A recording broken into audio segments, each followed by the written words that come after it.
नमस्कार, सलाम। खेल नीति के प्लेटफॉर्म पर आपका स्वागत है। मैं हूँ राजीव मिश्रा। आज बात करेंगे आईपीएल में क्या कुछ हुआ है 29 मैचों में, और इन 29 मैचों में भारतीय खिलाड़ियों ने कैसे अपना परचम लहराया। और पहली बार आईपीएल इतिहास में ऐसा हुआ है कि चाहे वो गेंदबाजी की हम बात करें या बल्लेबाजी की बात करें या कप्तानों की बात करें, हर जगह गेंदबाज छाए रहे। हालांकि अब आईपीएल स्थगित कर दिया गया है, यानी कि पोस्टपोन कर दिया गया है, और अगला चरण आईपीएल का कब होगा ये किसी को पता नहीं। लेकिन अच्छी बात यह है कि खिलाड़ी अब अपने घर जा रहे हैं। खासतौर से हम फॉरेन प्लेयर्स की बात करें तो फॉरेन प्लेयर्स में से कुछ अपने देश पहुंच चुके हैं और कुछ के लिए रास्ता बना दिया है बीसीसीआई ने। उस रास्ते से होकर वो खिलाड़ी अपने अपने घरों को पहुंच जाएंगे। और जहां तक भारतीय खिलाड़ियों की बात है तो भारतीय खिलाड़ी आज शाम तक सारे के सारे अपने अपने घरों पे होंगे, अपने परिवार के साथ होंगे, और इस बात के संकेत वो दे रहे होंगे कि अब घर पे रहकर वो आईपीएल की यानी ये कोरोना की लड़ाई कैसे लड़ेंगे। तो चलिए चर्चा करेंगे इस मुद्दे पर भी। और साथ ही हमारे साथ बेहद दो खास मेहमान जुड़ चुके हैं इस समय। सबा करीम इस समय अहमदाबाद से हमारे साथ जुड़ रहे हैं। इसके अलावा राजकुमार शर्मा जी दिल्ली से हमारे साथ जुड़े हुए हैं। सबा भाई, पहले तो यही जानना चाहेंगे कि दिल्ली टीम के जो फॉरेन प्लेयर्स थे क्या वो जा चुके हैं, और जो हमारे हिंदुस्तान के खिलाड़ी हैं वो कब तक अपने अपने घरों तक पहुंच जाएंगे? देखिए, जो ऑस्ट्रेलियन कंटिंजेंट है वो कल शाम यहाँ से रवानगी हो गई है उनकी। वो सारे खिलाड़ी जो हैं इस समय मालदीव्स पहुँच चुके हैं। वहाँ पे 14 दिन उनको रहना होगा। मालदीव्स जो कि ओपन कंट्री है, वहाँ पर क्वारंटीन की ज़रूरत है नहीं। और वहाँ से जब वो फिर ऑस्ट्रेलिया जाएंगे, ऑस्ट्रेलिया एंटर करने के बाद उनको वहाँ पे 14 डेज का क्वारंटीन है। उसके बाद ही वो अपने अपने घर जा सकते हैं। दक्षिण अफ्रीका के जो एक या दो प्लेयर्स हैं, उनकी भी फ्लाइट आई थिंक कल रात की थी, आज सुबह की थी, वो भी निकल गए होंगे। तो हर एक वो जो ओवरसीज खिलाड़ियों का इंतजाम हो गया है। जो डोमेस्टिक क्रिकेटर्स हैं, अब जैसे हम लोग शाम की चार्टर्ड फ्लाइट लेकर वापस दिल्ली आ रहे हैं, 7 बजे की जी। हमारी फ्लाइट है। तो इंतज़ाम सारा कुछ हो गया है। कई कई सारे जो मुंबई के खिलाड़ी हैं वो कल सुबह ही यहाँ से निकल गए थे बस से। तो इंतज़ाम तो कम से कम जाने का बहुत ही अच्छा हो रहा है। जी। दिल्ली कैपिटल्स की जो फ्रेंचाइज है उनमें से हम सभी लोगों का दो दो बार आरटीपीसीआर टेस्ट हुआ है। दोनों नेगेटिव रिजल्ट्स आने के बाद ही यहाँ जी। से सारे खिलाड़ी निकल रहे हैं धीरे धीरे करके। राजकुमार जी, विराट से आपकी बात हुई? क्या विराट भी पहुंच चुके हैं मुंबई? उनकी टीम भी अब अलग अलग जहां पे जिन खिलाड़ियों को जाना था वो जा चुके हैं? बिल्कुल, वो अपने घर पहुँच चुके हैं। कल सुबह ही पहुँच गए थे जी। राजीव वो। और वो तो बहुत जल्दी में रहते हैं अपने घर जाने के हमेशा, जी। और चाहते हैं कि सभी उनके प्लेयर्स भी जल्द से जल्द अपने घर पहुँचे और सेफ रहें, क्योंकि फैमिली के साथ रहना उनकी प्रायोरिटी होती है हमेशा। काफ़ी लंबे समय तक ये लोग टूर करते हैं, तो अक्सर समय ढूँढते हैं कि अपने फैमिली के साथ कैसे वक़्त गुज़ारा जाए। जी। और ये तो एक डिफ़िकल्ट पीरियड है, इसमें सभी चाहते हैं कि अपनी फैमिली के साथ रहें। तो विराट और उनके जो इंडियन प्लेयर्स हैं, वो सब तो पहुंच चुके हैं अपनी टीमों में, अपने घरों चलिए में।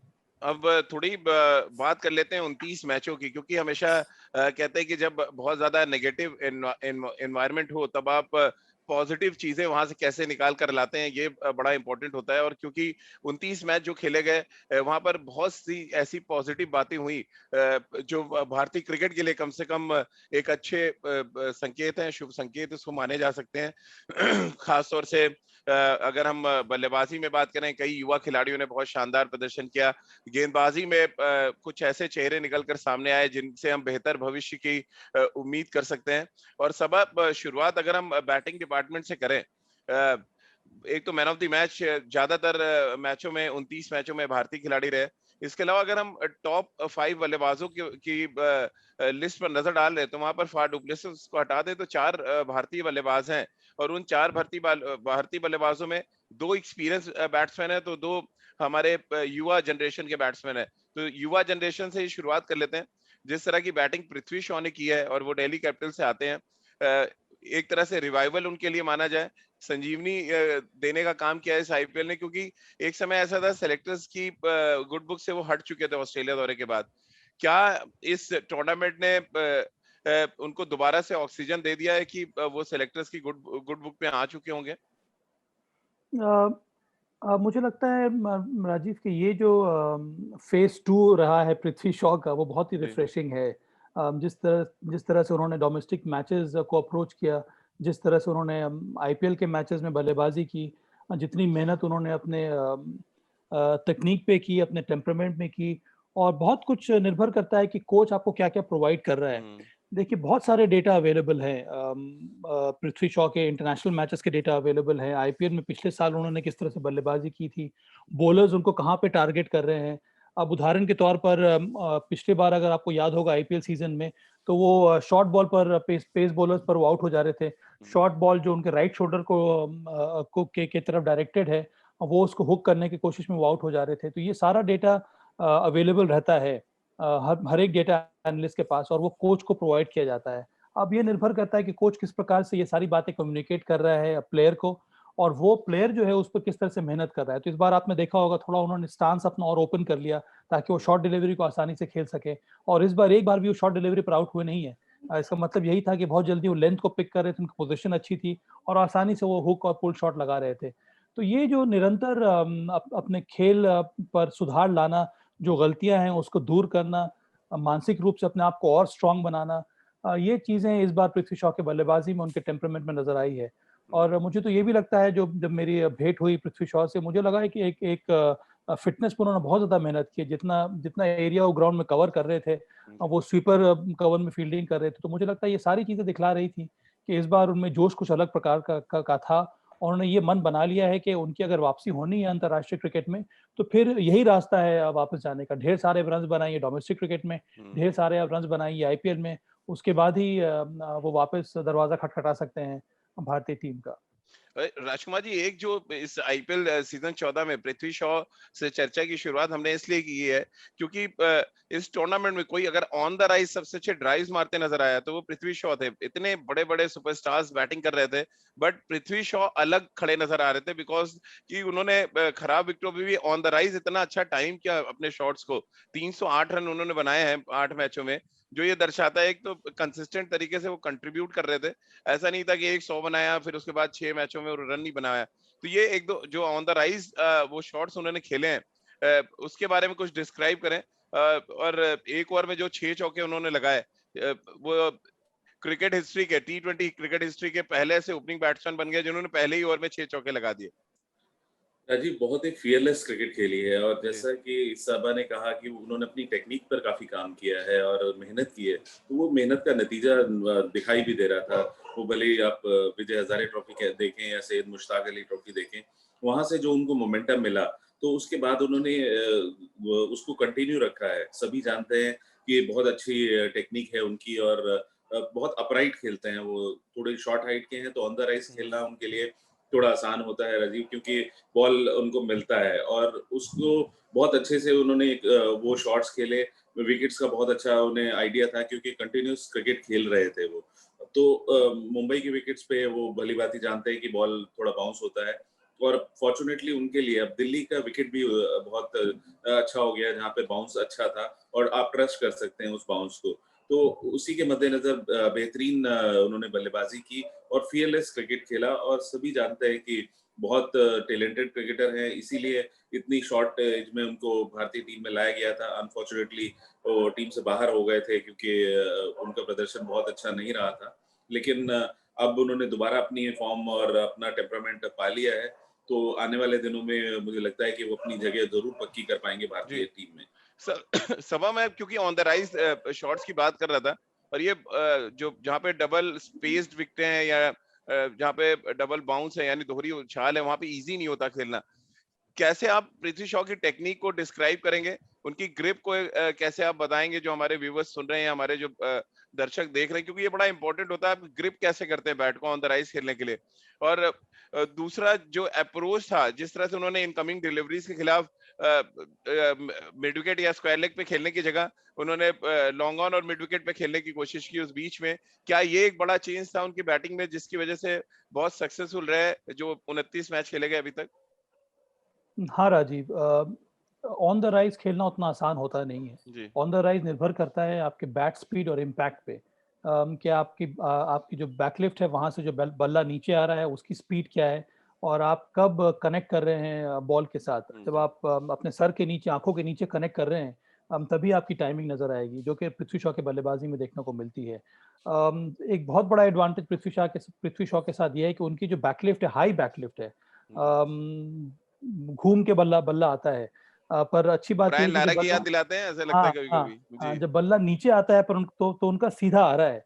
ये एक परेशानी हो रही थी उनको ऑस्ट्रेलिया दौरे पे, कि जब उनका बल्ला नीचे आ रहा था तो वो एक एंगल पर आ रहा था, वो एक गैप बन जा रहा था। उस पर उन्होंने बहुत ज्यादा मेहनत की है, तो मुझे लगता है उसमें थोड़ा बहुत सुधार हुआ है। दूसरा एडवांटेज ये होता है, जिस खिलाड़ी का बैकलिफ्ट बहुत बड़ा हो उसके पास एडवांटेज होता है कि वो विकेट के हिसाब से अपने बैट स्पीड बदल सकता है। जी कहने का तात्पर्य यही है कि अगर आप ब्रायन लारा की बल्लेबाजी देखेंगे तो उनका बैट ऊपर से आता था, पर जैसे ही बॉल को मीट कर रहे हैं, अगर विकेट स्लो है तो आसानी से बॉल को वो बैट स्पीड को एडजस्ट कर लेते थे। इसीलिए ब्रायन लारा बहुत ही शानदार प्लेयर थे, और स्पिनर्स के लिए भी, जी और टर्निंग ट्रैक पे भी उतनी अच्छी बैटिंग करते थे। तो कुछ वही यहाँ पर बल्लेबाजी में पृथ्वी शॉ के लिए भी नजर आ रहा है। तो अगर आपकी बैकलिफ्ट बहुत ज्यादा ऊंची है, हाई बैकलिफ्ट से अगर आप बैटिंग कर रहे हैं, तो फिर आप बैट स्पीड को एडजस्ट कर सकते हैं। अगर जी विकेट अच्छा है, बॉल सीधे बल्ले पर आ रही है, तो उसी स्पीड से आप कनेक्ट कर सकते हैं। अगर बॉल थोड़ी फंस कर आ रही है तो फिर आप आसानी से एडजस्ट कर सकते हैं, पर आपको जी मोमेंटम मिलता रहता है। इसीलिए आपने देखा होगा कि धीमी विकेटों पे भी वो ऑन द राइज खेल सकते हैं, जी क्योंकि उनके बैकलिफ्ट से मोमेंटम इतना ज्यादा मिल रहा है। तो ये जी एक बहुत बड़ा एडवांटेज है पृथ्वी शॉ के साथ। अब मैंने पहले ही कहा कि थोड़ा उन्होंने स्टांस अपना ओपन कर लिया है, इसीलिए जो ऑन साइड में स्क्वायर विकेट खेलते थे या फिर फाइन खेलने की कोशिश करते थे, वो बल्ला सीधा चलता है, और मिड ऑन या लॉन्ग ऑन की तरफ उन्होंने इस आईपीएल में कई सारे शॉट्स लगाए, ओवर बाउंड्री भी लगाए, और फिर ऑन ड्राइव भी चौके के लिए भी उन्होंने शॉट्स लगाए हैं। तो ये एक बहुत बड़ा अंतर मुझे इस बार पृथ्वी शॉ के बल्लेबाजी में देखने को मिल रहा है। राजकुमार जी एक और राजीव, यहाँ पे जी मैं थोड़ा सा ऐड करना चाहूंगा उनकी जी टेक्निक में कि उनका बैकलिफ्ट तो बहुत हाई है, लेकिन अभी जो उनका डाउन स्विंग हुआ है, जो बैट नीचे आता है, वो काफी सीधा आ रहा है। अर्लियर वो गली से आ रहा था तो बैट का एक एंगल बंद हो जा रहा था और इनकमिंग डिलीवरीज पर उनको प्रॉब्लम हो रही थी, और इसीलिए वो बहुत ज्यादा स्क्वायर ऑफ द विकेट्स खेल रहे थे। लेकिन अभी डाउन स्विंग क्योंकि सीधा आ रहा है तो वो काफी मिड ऑन की तरफ खेल रहे हैं, और आउट होने के चांसेस भी उनके कम हो गए हैं, और जी पूरा फेस दिखा रहे हैं वो बॉल को, तो वो एक एडवांटेज हो गया पृथ्वी शॉ को। आईपीएल सीजन 14 का दूसरा पॉजिटिव था देवेंद्र पट्टिकल की बल्लेबाजी। राजकुमार जी जिस अंदाज में उन्होंने शतक लगाया, जिस अप्रोच के साथ वो बैटिंग कर रहे थे, और कप्तान के साथ ओपन करना अपने आप में एक बड़ा सेटिस्फाइंग मोमेंट रहा होगा उनके लिए।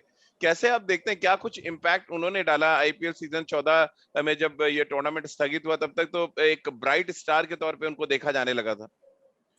देखिए, देवदत्त पहले कोरोना से पीड़ित हो गए थे, तो जी ऐसा लगा था कि क्या शायद कमबैक कर पाएंगे या नहीं, लेकिन बहुत टैलेंटेड यंगस्टर हैं वो, और काफी अच्छे स्टूडेंट हैं गेम के, जो उन्हें बताया गया। जैसे मेरी बात भी होती थी विराट से, तो जो उनको बताया जाता है कि आपकी ये गलतियां हैं, अगर आपने पहले देखा होगा कुछ मैचेस में वो फ्लिक मार के स्क्वायर लेग वगैरह में आउट हो जा रहे थे, जी क्लियर नहीं कर पा रहे थे क्योंकि बॉडी वेट थोड़ा उनका आगे गिर जा रहा था ऑस्टम की तरफ। तो वहां पर उन्होंने अपने हेड को कंट्रोल किया और बहुत कोशिश की। जिस तरह हम पृथ्वी शॉ की बात कर रहे हैं कि अब वो कोशिश कर रहे थे कि वो मिड ऑन और मिड विकेट में खेलें, स्क्वायर लेग में ना खेलें। तो उसी के मद्देनजर एक बेहतरीन पारियां उन्होंने खेली और दिखाया कि उनमें क्या मादा है। और मुझे लगता है कि वो भी एक फ्यूचर है। तो एक बहुत हेल्दी कंपटीशन हो गया है। अब मयंक अग्रवाल है, केएल राहुल हैं, देवदत्त पड्डीकल हैं, पृथ्वी शॉ हैं, तो ये सभी बल्लेबाज बहुत शानदार फॉर्म में हैं। और हमें नहीं भूलना चाहिए राजीव कि हमारे जो ओल्ड गन गब्बर हैं, वो बहुत शानदार बल्लेबाजी कर रहे हैं। उन्होंने भी अपना दावा पूरी तरह से पेश किया हुआ है कि वो भी इस टीम में अपनी जगह बनाने के लिए बिल्कुल तैयार हैं। तो एक बहुत हेल्दी कंपटीशन है, और देवदत्त पड्डीकल उसमें एक बहुत ऊपर मैं रखूंगा उनका नाम, क्योंकि बहुत एक एलिगेंट है, बहुत अच्छा टेक्निक है उनका, और उतना ही अच्छा उनका टेम्परामेंट है। सभा भाई, जो बात राजकुमार सर ने कही उसी को अगर मैं थोड़ा आगे बढ़ाऊं, ऐसा लग रहा है आईपीएल सीजन 14 के जो 29 मैच हुए हैं उसमें एक चीज निकल कर कॉमन आई है कि ओपनर्स ने भारतीय टीम तक पहुंचने की लड़ाई को बहुत बड़ा कर दिया है। क्योंकि दो ओपनर्स पे तो हम बात कर चुके हैं, पृथ्वी शॉ और देवेंद्र पड्डीकल। अब मैं जो तीन ओपनर्स की बात करूंगा उन सभी ने इस सीजन 14 में इम्पैक्ट डाला। वो चाहे हम बात करें मयंक अग्रवाल की, या हम के राहुल की बात कर लें, या शिखर धवन की बात कर लें। कैसे आप देख रहे हैं ये जो पूल है, और खासतौर से मयंक अग्रवाल की बात करें, वो भी पृथ्वी शॉ वाली कैटेगरी में थे। ऑस्ट्रेलिया दौरे से उनको भी हटाया गया टीम से, वो आके उन्होंने काम किया अपनी बैटिंग पे, और जो बैटिंग उन्होंने 99 रनों की पारी खेली, वो one of the best innings थी इस सीजन 14 की। राजीव, मुझे तो लगता है कि एक अगर ओपनर्स की टीम बनाई जाए तो वही टीम खेल सकती है इंडिया के लिए। जी, जी, शानदार प्रदर्शन रहा है अपने रेगुलर ओपनर्स का भी, नए खिलाड़ियों का भी। अ, एक चीज़ जो मुझे नज़र आ रही है, 1-2 खिलाड़ी हैं जिन्होंने उतना ज़्यादा प्रभावित नहीं किया, जो जी, एक्सपेक्टेशंस थे उनसे, उसके मुताबिक उन्होंने परफ़ॉर्म नहीं किया है। पर मयंक के बारे में बात क की आपने, मयंक हो गए, केएल राहुल हो गए, शिखर धवन हो गए। तो इस समय जो मुकाबला है, जो कॉम्पिटिशन है, बहुत ज़्यादा हेल्दी हो रहा है और कई सारे चॉइसेस हैं हमारे पास। इसीलिए हमने देखा ये भी है कि जो भारतीय टीम की जो बेंच स्ट्रेंथ है, वो धीरे-धीरे बहुत ज़्यादा मजबूत होती जा रही है हुँ, और हर एक डिपार्टमेंट में, चाहे ओपनिंग बल्लेबाज हों, मिडल ऑर्डर हों, पेस बॉलर्स हों, स्पिनर्स हों और ये बहुत बड़ी समस्या है यहाँ पर टीम मैनेजमेंट के लिए भी और चयनकर्ताओं के लिए। क्योंकि ऑस्ट्रेलिया में भी हम लोगों ने देखा था कि एक खिलाड़ी इंजर्ड हो रहा है या उसका बाहर कर रहे हैं, उसकी जगह पे जो भी खिलाड़ी आ रहा है, वो बेहतरीन प्रदर्शन कर दे रहा है। तो ये अच्छी बात है कि युवा पीढ़ी के जो प्लेयर्स हैं, वो बहुत ज़्यादा पुश कर रहे हैं इस समय थोड़े एक्सपीरियंस खिलाड़ियों को और इसीलिए जो प्रदर्शन रहा है एक्सपीरियंस प्लेयर्स का, वो और भी अच्छा होता जा रहा है। शिखर धवन, मयंक अग्रवाल, केएल राहुल इन सब लोगों को लगता है कि ये जो नए पीढ़ी के जो यंगस्टर्स आ रहे हैं, जो ओपनर्स आ रहे हैं, वो इनको अब पुश कर रहे हैं। इसीलिए इनको अपना गेम और ज़्यादा इम्प्रूव करना होगा और ढेर सारे रन्स बनाने होंगे टीम में अपनी जगह बनाने के लिए। तो ये फ़ेज़ जो है मुझे लगता है कि इंडियन क्रिकेट के लिए बहुत ज़्यादा है, बहुत अच्छा है और जो जी, दबदबा इस बार देखने को मिला है आईपीएल में, ये दर्शाता है कि जो दबदबा जो है भारतीय खिलाड़ियों का ये अंतर्राष्ट्रीय स्तर पर देखने को मिल रहा है इस समय। ये बहुत ही बड़ी कॉम्पिटिटिव लीग है, ये सबसे बड़ी कॉम्पिटिटिव लीग है ये जी। आईपीएल। इसमें अगर हमारे प्लेयर्स, हमारे युवा प्लेयर्स अच्छा कर रहे हैं, इसका मतलब यही है कि हमारा जो इन्फ्लुएंस है, वो धीरे-धीरे कितना ज़्यादा बढ़ रहा है। बिल्कुल और दबदबा की बात जो सभा ने की राजकुमार जी उस दबदबा को मैं थोड़ा आंकड़ों के जरिए अगर आपको बताऊं टॉप 5 बैट्समैनों में टॉप 2 बैट्समैन इंडियन रहे जिसमें शिखर धवन ने सबसे ज्यादा रन बनाए 380 सेकंड नंबर पे रहे के राहुल जिन्होंने 330 रन बनाए फिर चौके और छक्के लगाने की बात करें वहां पर भी के राहुल नंबर 1 पे थे उन्होंने 16 छक्के लगाए और 43 चौके लगाए शिखर धवन ने जो 29 मैचेस खत्म हुए जहां पे ये अपनी अपनी टीमों के लिए कंट्रीब्यूट कर रहे थे और शतक लगाने के अगर हम बात करें वहां भी दो भारतीय बल्लेबाजों ने शतक लगाया जॉस बटलर ने एक शतक जरूर लगाया इस टूर्नामेंट में हाईएस्ट स्कोर उनके नाम पे रहा लेकिन ओवरऑल अगर आप देखें तो जो सभा कह रहे हैं दबदबा वाकई नजर आया इस सीजन 14 में और ये बहुत लंबे अरसे के बाद ऐसा हुआ है आईपीएल हिस्ट्री में कि टॉप 5 जो हमारे जो बल्लेबाजों में 4 बल्लेबाज हों या चौके और छक्के लगाने की बात करें जहाँ पे Chris Gayle Nicholas Pooran Hetmyer की लोग बात करते थे आंद्रे रसेल की बात करते थे लेकिन सडनली आप लिस्ट पे नजर डालें तो के राहुल और शिखर धवन का नाम नजर आता है बिल्कुल राजीव, ये बहुत खुशी की बात है कि जी भारतीय बल्लेबाजों ने डोमिनेट किया है, भले ही आप रन स्कोरिंग में देखें या चौके-छक्के मारने में। तो ये एक अच्छी न्यूज़ है और ये ग्रेजुअली होना था। कुल मिलाकर अगर आप देखें तो ये इंडियन प्रीमियर लीग है और इसका एडवांटेज भारतीय खिलाड़ियों को होना था। तो ये ग्रेजुअली ऐसा होना था, पहले देखा जाता था कि क्रिस गेल या एबी डिविलियर्स ये लोग बड़े लंबे छक्के मारते हैं। हम्म बट अब उनके साथ खेल-खेल के हमारे यंगस्टर्स ग्रूम हो गए हैं, नर्चर हो गया है उनका टैलेंट और अब उनमें भी वो कॉन्फिडेंस है कि हम भी वो कर सकते हैं जो ये इतने बड़े सुपरस्टार्स करते थे और उसी का नतीजा है कि अब आप देखिए इतनी शानदार बल्लेबाजी कर रहे हैं शिखर धवन या केएल राहुल जो दोनों प्रूवन प्लेयर हैं लेकिन बावजूद उनके जिस तरह पृथ्वी शॉ या पाडिक्कल या मयंक अग्रवाल बल्लेबाजी कर रहे हैं तो ये एक बहुत हार्टनिंग न्यूज है थोड़ा सा अफसोस इस बार शुभमन गिल को लेकर रहा है कि वो बहुत ज्यादा अच्छा परफॉर्म नहीं कर पाए बहुत आशाएं थी उनसे लेकिन यंगस्टर हैं, मुझे पूरी आशा है कि मेहनत करेंगे और वो भी ज़रूर अपनी वापसी करेंगे। तो ये एक अच्छी बात है कि भारत की बेंच स्ट्रेंथ बहुत स्ट्रॉन्ग हो गई है जी और जो कि यंगस्टर पुश करेंगे सीनियर प्लेयर्स को अच्छा करने के लिए। सभा कुछ नए चेहरों पे बात करें उससे पहले एक चेहरे पे बात करना बहुत जरूरी है और वो है संजू सैमसन हर सीजन की तरह इस सीजन भी उन्होंने धमाके के साथ शुरुआत की और ये दिखाया कि उनके पास जो पोटेंशियल है वो बाकी के बल्लेबाजों के पास नहीं है फिर कैसे आप देख रहे हैं ये जो सीजन बीच में स्थगित हुआ संजू सैमसन दोबारा से टच में आए थे कि वापस ये टूर्नामेंट अब पोस्टपोन हो गया कैसे आप देख रहे हैं उनके दावे को या उनकी बल्लेबाजी को इस सीजन में कैसे देख रहे अ, राजीव, मुझे ये लगता है कि थोड़ी ज़्यादा मैच्योरिटी संजू सैमसन की अप्रोच में, उनके बल्लेबाजी में इस बार देखने को मिली है। हैं जी कप्तानी का जो जो रिस्पॉन्सिबिलिटी उन पर दी गई है, उससे मुझे लग रहा है कि थोड़ा फ़र्क पड़ा है। शुरुआत उन्होंने बेहतरीन तरीके से की, वो शतक लगाया। उसके बाद दो बहुत इंपॉर्टेंट उन्होंने 40s में कुछ रन बनाए, 48 कहीं बनाया, कहीं 44 बनाया।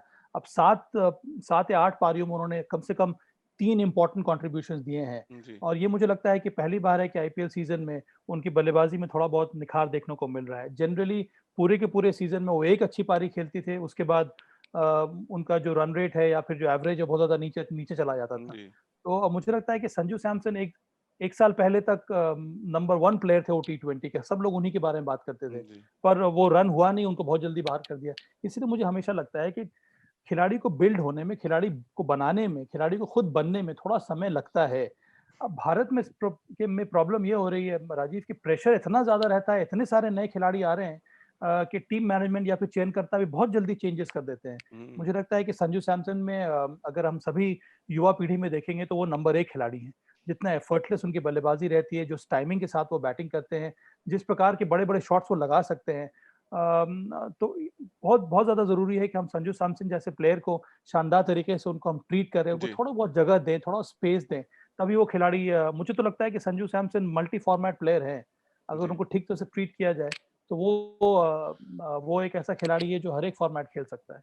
समय बॉलिंग डिपार्टमेंट में थोड़ी बात करें उससे पहले एक सवाल जो मेरे जहन में आता है, जैसे आपने कहा दबदबे की बात की कि इंडियन प्लेयर्स का दबदबा रहा, फिर हमने सबके जो स्कोरिंग का पैटर्न देखा वो बड़ा जबरदस्त रहा। चौके लगाने में शिखर धवन आगे, तो के राहुल छक्के लगाने में आगे, शतक लगाने में भी दो युवा भारतीय बल्लेबाज एक बार फिर सामने आए। लेकिन जो इन सब का अगर हम कंक्लूजन निकालें वो ये है कि हमारे बल्लेबाज जो स्ट्राइक रेट है उसकी अहमियत को शायद समझ चुके हैं पिछले 2-3 सालों में, और ये एक बड़ा फर्क नजर आया इस आईपीएल सीजन 14 में। और इसीलिए आपको लगता है कि डोमिनेटिंग जो क्रिकेट है वो इंडियन बैट्समैन ज्यादा खेल पाए? हाँ राजी, बहुत अच्छा पॉइंट आपने उठाया है यहाँ जी पे। और इसका फायदा भारत भारत को वर्ल्ड कप टी20 में भी मिलेगा। जी भारत में की जो टी20 की जो टीम है उसमें जो अगर आप टॉप 2 और 3 को देख लें तो उनका उनका स्ट्राइक रेट 125-130 का रहता है। अब हम्म, पर इस बार आईपीएल में अगर आप देखेंगे तो बहुत बड़ा अंतर देखने को मिला है कि हर एक आईपीएल की टीम के जो कोच है उन्होंने इसी पर मेहनत की है कि जी आपका जो स्ट्राइक रेट है वो कम से कम 140 से ऊपर का होना चाहिए। और जैसे जैसे आप समय बिता रहे हैं विकेट के ऊपर, और ज्यादा आपको स्ट्राइक रेट में प्रोग्रेस होना चाहिए। तो जो ब्लॉक्स है या टी20 में बैटिंग का, उसमें अब निरंतर परिवर्तन देखने को मिल रहा है। जी 6 ओवर का पावर प्ले है, उसके बाद आप 4 या 5 ओवर के ब्लॉक को देखें, फिर आप 4 ओवर के ब्लॉक को देखें, और फिर आप अंत के 4 ओवर के डेथ ओवर के ब्लॉक को देखें। तो बहुत जरूरी है कि पावर प्ले खत्म होने के बाद भी जो स्ट्राइक रेट है उसको आप ऊपर ही बढ़ा के रखें। जो मोमेंटम आपको मिला है पहले 6 ओवर में, उसको नीचे करना नहीं है। कि सबसे आसान जी रहता है बॉलर्स को बॉलिंग करना कब, वो 7वें और 8वें ओवर में। तो ये मौका हम बॉलर्स को क्यों दें? तो वो जो 7वां और 8वां ओवर है, अगर आप उसी मोमेंटम के साथ जो आप जिस जिस मोमेंटम से आपने पावर प्ले में बल्लेबाजी की है, उसको आप अगर आप आगे बढ़ाएंगे तो ऑटोमेटिकली आपका स्ट्राइक रेट भी ऊपर होता जाएगा। तो इन सब बारीकियों पर इस बार मेहनत की है भारतीय बल्लेबाजों ने, जी और इसी का नतीजा है कि हर एक प्लेयर का जो स्ट्राइक रेट है वो 150 से ऊपर का चला गया है। बिल्कुल। और राजकुमार जी, जैसे सवा स्ट्राइक रेट की बात कर रहे हैं, गेंदबाजों का स्ट्राइक रेट भी बहुत सुधरा है इस आईपीएल सीजन 14 में। हर्षल पटेल सबसे ज्यादा विकेट लेने में कामयाब रहे। दूसरे नंबर पर आवेश खान रहे जिन्होंने 14 विकेट लिए, और चौथे नंबर पर राहुल चहर का नाम है 11 विकेटों के साथ। यानी कि टॉप 5 बल्लेबाजों में 4 जो बल्लेबाज भारतीय, टॉप 5 गेंदबाजों की बात करें तो वहां पर भी 3 भारतीय गेंदबाज हमें नजर आ रहे हैं। और ये वाकई दर्शाता है कि ना सिर्फ बैटिंग के स्ट्राइक रेट में, बॉलिंग के स्ट्राइक रेट में भी बहुत काम किया गया, और सही गेंदबाजों को सही जगह पे कप्तानों ने यूज किया। बिल्कुल राजीव, मैं आवेश खान से बहुत ज़्यादा इम्प्रेस्ड हूँ कि जी इतनी अच्छी बॉलिंग लाइनअप में उनको जगह मिली और उन्होंने अपनी जगह सीमेंट की दिल्ली कैपिटल्स की जी टीम में। बहुत शानदार वो गेंदबाज हैं और अच्छी स्पीड से अच्छे एरियाज में उन्होंने गेंदबाजी की, इंटेलिजेंट गेंदबाज हैं और अच्छे बाउंसर्स उनके देखने को मिले। तो वो जी एक अच्छा फ्यूचर प्रॉस्पेक्ट है।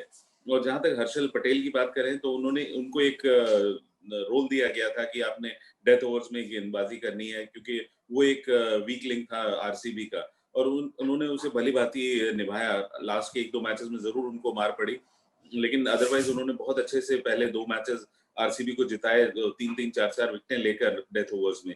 तो कहीं न कहीं अब उनको रोल जो डिफाइन किया गया, तो ये यंगस्टर्स बहुत इंटेलिजेंट हैं और उस रोल को के लिए मेहनत करते हैं और एबिलिटी हमने देखा ही है कि इन सब में बहुत ज़्यादा है। और आवेश खान तो मुझे लगता है कि बहुत जल्दी भारतीय टीम का हिस्सा बनेंगे, एटलीस्ट टी20 फॉर्मेट में। तो एक अच्छी खबर है कि भारत के पास अब ऐसे फास्ट बॉलर्स का भी एक दोबारा से पूल आ रहा है जो कि कंसिस्टेंटली 140 प्लस डालते हैं, और ऐसे हमारे पास यंगस्टर कम से कम 5-6 हैं। तो ये एक हार्टनिंग न्यूज़ है भारतीय क्रिकेट के लिए। सभा जिस तरह की गेंदबाजी आवेश खान की जो चर्चा कर रहे हैं राजकुमार जी, एक तो उनका जो बॉलिंग एक्शन है थोड़ा मुझे लग रहा है जो चेस्ट ओपन डालते हैं कैरेबियन फास्ट बॉलर्स की याद दिलाते हैं अपने बॉलिंग एक्शन से, और बहुत स्मार्ट हैं वो अपने गेंदबाजी को लेके। कैसे आप देख रहे हैं, जैसे राजकुमार जी कह रहे हैं बहुत बड़ा प्रोस्पेक्ट नजर आए इस आईपीएल सीजन 14 के सबसे ब्राइट स्टार के तौर पे उनको प्रेजेंट किया है राजकुमार जी ने, कैसे देखते हैं आप उनकी गेंदबाजी को? सबसे बड़ी बात है कि वो निरंतरता उनकी गेंदबाजी में देखने को मिल रही है, वो वन मैच वंडर वंडर नहीं है। जी अच्छी बात यह है कि दिल्ली टीम की जो मैनेजमेंट है उन्होंने उनको बैक किया है। पिछले सीजन भी उन्होंने अच्छी गेंदबाजी की थी और ऐसा लग नहीं रहा था कि इस साल उनको मौका मिलेगा, तो पहले मैच से ही उन पर वो भरोसा दिखाया गया है और उसी का लाभ इस समय आवेश खान को मिल रहा है। अच्छी बात आवेश के साथ ये भी है कि उनको एक तो डोमेस्टिक क्रिकेट का अनुभव है, उसके साथ साथ वो नेशनल टीम के साथ जुड़े हुए थे एक सब्स्टिट्यूट बॉलर के रूप में, एक नेट बॉलर के रूप में, तो वहाँ से भी उनको बहुत कुछ सीखने को मिल रहा है और जिस तरह का उनका सेमी फ्रंट ऑन एक्शन है उसका फायदा मिलता है। लंबे कद के खिलाड़ी हैं, जी स्ट्रॉन्ग बिल्ट हैं, वो एडवांटेज रहता है एक्स्ट्रा बाउंस का, उसके साथ साथ कटर अच्छा डाल लेते हैं। जिस तरह का विकेट मिला है इस बार आईपीएल में, धीमा विकेट भी है, तेज विकेट भी है, सभी कंडीशंस में उनकी गेंदबाजी उनके पास ऐसे इंटेलिजेंस है कि वो हर एक तरह के कंडीशंस में, जी हर एक प्रकार के ट्रैक्स में वो अच्छी गेंदबाजी कर सकते हैं। और सबसे बड़ी बात जो मुझे लग रहा है कि मैंने स्टैट्स भी उनको देखा है कि हर एक खिलाड़ी को किस कहाँ पे किस एरिया में बॉल डालना है, वो जी इनका एग्जीक्यूशन बड़ा अच्छा रहा है, तो उसका बहुत बिल्कुल। बड़ा फायदा मिला है इस बार आवेश को। राजकुमार जी, स्पिन डिपार्टमेंट पे भी थोड़ी बात कर ले। राहुल चहर ने 11 विकेट लिए, लेकिन चहल थोड़ा सा ऑफ कलर नजर आए।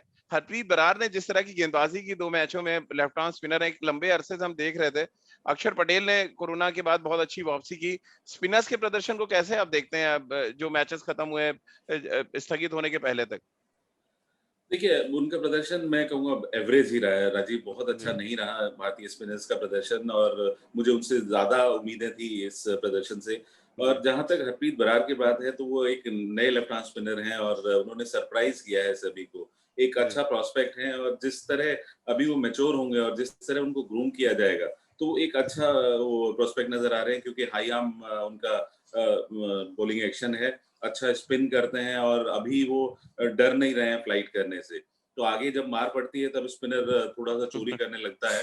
तो वहाँ पर देखना होगा कि वो किस तरह ट्रांसफ़ॉर्म होते हैं, किस तरह के गेंदबाज़ बनते हैं, क्योंकि जब हम देखते हैं अक्सर यंगस्टर जो भी टीम में आते हैं बड़े अच्छे से फ्लाइट कर रहे होते हैं, लेकिन कुछ दिन बाद जब उनकी पिटाई होने लगती है तो फिर वो थोड़ा-सा राउंड आर्म हो जाता है।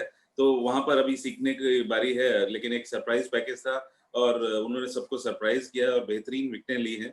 तो एक अच्छा प्रॉस्पेक्ट है, और जहाँ तक चहल की बात है, मुझे भी थोड़ा-सा उनसे ज़्यादा आशाएँ थी कि वो इससे बेहतर प्रदर्शन करेंगे, लेकिन वो एक चालाक गेंदबाज़ है वो, और ज़रूर वापसी करेगा।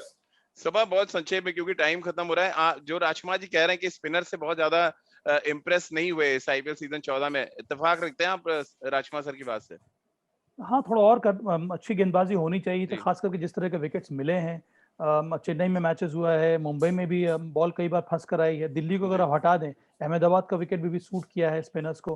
पर दूसरी बात ये भी है राजीव के, कई सारी टीमों ने सिर्फ एक ही एक स्पिनर को खिलाया है। जी अब पंजाब किंग्स ने अंत में लाके हरप्रीत बरार को खिलाया और उनके पास रवि रवि बिश्नोई को बिश्नोई थे। खिलाया, जी नहीं जी तो उसके पहले खिला नहीं रहे थे। राजस्थान रॉयल्स की वही हालत है। अब राहुल तेवतिया को आप रेगुलर स्पिनर डिफाइन नहीं कर सकते हैं, जी उनके पास बिल्कुल। स्पिनर है, उनको खिलाया नहीं। दिल्ली कैपिटल्स ने, हालांकि अक्षर पटेल जब फिट होकर आए तब उनको खिलाया गया। ये अमित मिश्रा ने अच्छी गेंदबाजी की, फिर उसके बाद आर अश्विन थे।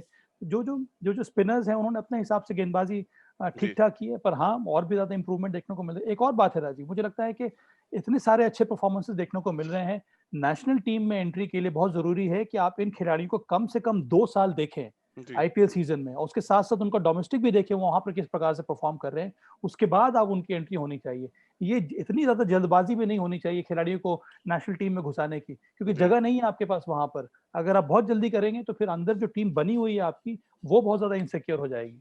जी चलिए सबा, बहुत बहुत शुक्रिया आपका। राजकुमार जी, आपका भी बहुत बहुत शुक्रिया तमाम जानकारी देने के लिए, क्योंकि जिस तरह की क्रिकेट भारतीय हमारे खिलाड़ियों ने खेली इस आईपीएल सीजन 14 में, अगर ये टूर्नामेंट पूरा होता समय से, तो शायद हमें कई सुपरस्टार्स भी और कई युवा सुपरस्टार्स देखने को मिलते, लेकिन अफसोस कोरोना संकट की वजह से ये टूर्नामेंट पूरा नहीं हो पाया। उम्मीद की जा रही है कि शायद T20 वर्ल्ड कप के बाद जो एक विंडो बच रही है, वहां पे बाकी 31 मैच कराए जाएं, और उन 31 मैचों के लिए हमारे युवा क्रिकेटर्स कितनी तैयारी करते हैं, ये देखना बहुत दिलचस्प होगा।